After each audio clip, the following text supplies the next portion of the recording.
நான் உங்கள்கிட்டயே சொல்லியிருந்தேன். ஸோ ப்ரிவ்யூலே சொல்லியிருந்தேன் இந்த மேட்ச் வந்து பார்த்தீங்கன்னா ஷோ ஸ்டீலராக இருக்க போகுதுன்ற மாதிரி.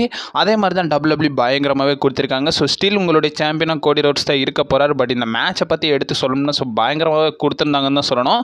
மேட்சோட டைமிங் கிட்டத்தட்ட ஒரு 50 மினிட்ஸ் ப்ளஸ்ஸே வந்து பார்த்தீங்கன்னா இந்த மேட்ச் வந்து பார்த்தீங்கன்னா நடந்துருந்துச்சு. பட் இருந்தாலும் இந்த மேட்சோடைய குவாலிட்டி பயங்கரமாகவே WWE கொடுத்துருந்தாங்கன்றதை சொல்லணும். சீரியஸ்லி 2 பேருமே வந்து பார்த்தீங்கன்னா அவங்களுடைய என்ட்ரண்ட்டை கொடுக்குறாங்க. அண்ட் ஆல்சோ டைட்டிலையும் கட்டி ஏற்றி விட்டுறாங்க. அதுக்கப்புறமா மேட்ச் வந்து பார்த்தீங்கன்னா பயங்கரமாகவே போகுது.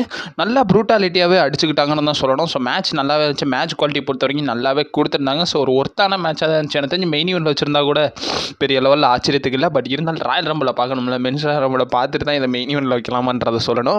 பட் மேட்ச் வந்து பார்த்தீங்கன்னா சூப்பராகவே இருந்துச்சு. ஸோ மேட்சோட கிளைமேக்ஸில் வந்து பார்த்தீங்கன்னா 2 பேருமே அடிபட்டுறாங்க. ஸோ சமிசைன் பார்த்தீங்கன்னா வராரு. ஸோ சமிசைன் வந்தோடனே தலைமை ஒரு ஹீல் டர்ன் பண்ணுவாரான்ற மாதிரி பெரிய லெவலில் ஈகராக காத்துக்கிட்டு தலைமை வந்து என்னாச்சு ஏதாச்சுன்னு பார்த்ததோடய வந்து பார்த்தீங்கன்னா அப்படியே ஒதுங்கிட்டாரு. ஃபைனலாக வந்து பார்த்தீங்கன்னா நம்முடைய கெவின் ஓவன்ஸ் வந்து பார்த்தீங்கன்னா நம்முடைய கோடி ரோட்ஸ் வந்து ஒரு பவர் பாம் இந்த மாதிரி போடலான்ற மாதிரி பார்த்தீங்கன்னா அந்த அனௌன்ஸ்மெண்ட் டேபிள் கிட்ட வராங்க. அப்போ நம்மளுடைய கெவின் ஓவன்ஸ் ஒரு லோ ப்ளோ கனெக்ட் பண்ணிடுறாரு. லோ ப்ளோ கனெக்ட் பண்ணது மட்டும் இல்லாமல் நம்ம கெவின் ஓவன்ஸ்க்கு அகைன் வந்து பார்த்தீங்கன்னா பைல் டிரைவர் போடலான்னு பார்க்குறாரு. பட் கோடி ரோட்ஸ் எடுத்து வந்து பார்த்தீங்கன்னா அந்த லேடர் மேலே ஒரு பவர் பாம் போட்டு விட்டுறாங்க. அதோட வந்து பார்த்தீங்கன்னா நம்ம கெவின் ஓவன்ஸ்க்கு ஒரு இன்ஜுரி ஆன மாதிரி வந்து பார்த்தீங்கன்னா பயங்கரமாகவே காட்டியிருந்தாங்க. ஸோ அதுக்கு ஏற்றாப்புல அவரும் ரியாக்ட் பண்ணாமல் எதுவுமே இல்லாமல் அமைதியாக இருந்தார் தலைவன். ஸோ அதுக்கப்புறமா வந்து பார்த்தீங்கன்னா கோடி ரோட்ஸ் மேலே டைட்டில் ஏறி 2 சாம்பியன்ஷிப்பை எடுத்து இந்த மேட்ச்சில் வந்து பார்த்தீங்கன்னா வின் பண்ணாரு.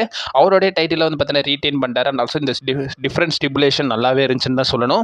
இந்த மேட்சை பற்றி உங்கள் ஒப்பீனியன் என்னன்றதை மறக்காமல் கமெண்ட் பாக்ஸில் மென்ஷன் பண்ணி விடுங்க. நான் ஸ்டில் அந்த மேட்ச் முடிகிற வரை வெயிட் பண்ண ராண்டி ஆர்டன் வருவாரான்ற மாதிரி வந்து பார்த்தீங்கன்னா எதிர்பார்த்தேன். பட் நடக்கலை.